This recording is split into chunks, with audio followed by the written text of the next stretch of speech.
Здравствуйте, это эстонский язык со Светланой Амбре. Tere, see on eesti keel Светлана Амбрega. И сегодня вы узнаете, как по-эстонски будет глагол «ненавидеть», и мы проспрягаем с вами в настоящем и в прошедшем времени этот глагол. Глагол «нравится», «meeldima», «armastama», «любить», «tahtma», «хотеть», «soovima», «желать» вы уже знаете, а теперь пора узнать, как будет глагол «ненавидеть» по-эстонски. Это будет «vihkama».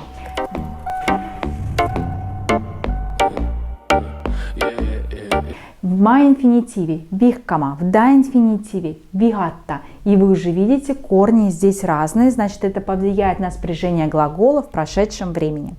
А сейчас смотрим настоящее время. Олавик. Я ненавижу. Ma vihkan. Ты ненавидишь. Sa vihkad. Он, она ненавидит. Ta vihkab. Мы ненавидим. Me vihkame. Вы ненавидите. Te vihkate. Они ненавидят. Nad vihkavad. И отрицание во всех лицах будет одинаковое. Откидываем просто окончание. У нас будет нулевое окончание. Корень тоньше. Ei vihka. И во всех лицах.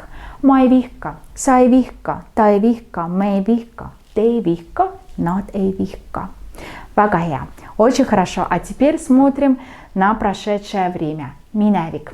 Прошедшее время образуем от корня ма-инфинитива. Ма откидываем. Берем корень, добавляем признак прошедшего времени си и окончание глагола. В каждом лице оно свое. Я ненавидела. Ма vihkasin. Ты ненавидел. Sa vihkasid. Он, она ненавидел, ненавидела. Ta vihkas. Мы ненавидели. Me vihkasime. Вы ненавидели. Te vihkasite. Они ненавидели. Nad vihkasid. И теперь смотрим на отрицание. Отрицание мы образуем от корня да-инфинитива. Корень да-инфинитива viha. И к этому корню добавляем окончание в прошедшем времени в отрицании нут. Ei vihanud. Väga hea. Очень хорошо. И мы знаем, да, что во всех лицах отрицание будет одинаковое. В прошедшем времени будет звучать так.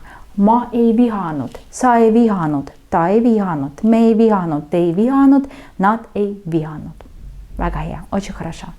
И теперь вы знаете, как по-эстонски будет глагол «ненавидеть» и как его проспрягать в настоящем и в прошедшем времени. Всего хорошего, до свидания. Kõike head, head aega!